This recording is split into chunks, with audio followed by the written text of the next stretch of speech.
Welcome to a journey through the history of art. We will travel along a timeline from the caves to the 19th century. My name is Dr. Jeanne Willette. Let's begin by making the familiar unfamiliar. Exploring the garden, once known by Adam and Eve, called Eden.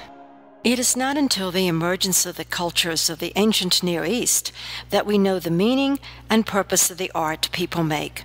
Mesopotamia is known as the cradle of civilization, and this phrase itself is full of meaning, for civilization refers to a society that is civic, based in a city, an urban center, compared to the scattered agricultural communities adjacent to Stonehenge.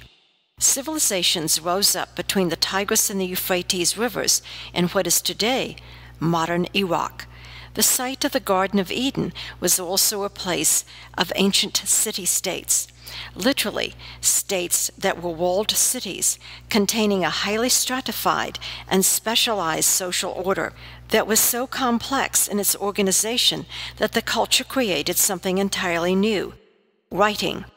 With the invention of a form of communication called cuneiform, something else entirely new developed: record-keeping and law-giving and narrative accounts of events, something we call history. These ancient city-states were theocracies.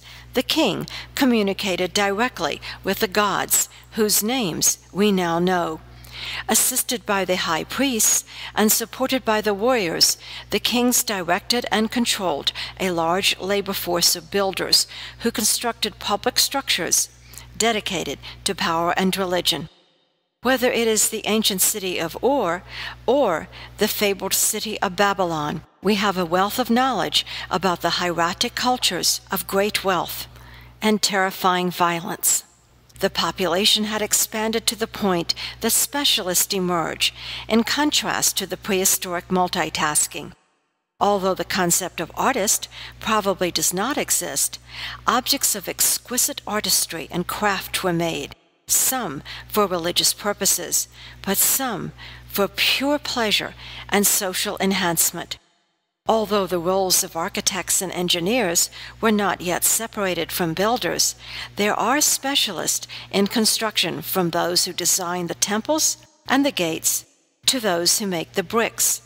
Middle Eastern architecture is labor-intensive, and once again, people feel the need to dedicate decades of time and energy to building stairs to the gods and monuments to kings. The significance of the ancient Middle East lies in the development of history through writing, and the new divisions of labor, and the creation of specialized activities. For thousands of years, time ate away at fabrics, leather goods, baskets, scattered early jewelry, rotted all things made of wood.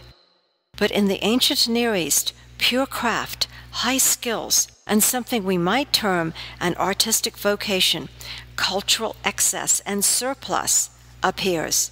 The cultural taste, or aesthetic look, as it were, favored detail and multiples, the large created from the small, preferred elaboration over simple forms. Instead of image makers operating independently, we have storytellers who create readable narratives. The world has become organized between king and peasant, warrior and artisan, and time now has a beginning, middle, and end. The cultures of the ancient Middle East also began the domination of humans over nature, as the water and the land was transformed to human needs. We see this combination of adapting nature and dominating ecological forces in ancient Egypt. If the ancient Near East had a long history of successive civilizations, Sumerians, Akkadians, Assyrians, Babylonians, one conqueror after another, then Egypt, isolated in northern Africa, had one continuous culture for hundreds of years. For both civilizations, art was bent toward one purpose: power and control, through the glorification of the rulers who were mighty and supreme and absolute. But the Egyptians seem to have been obsessed with death.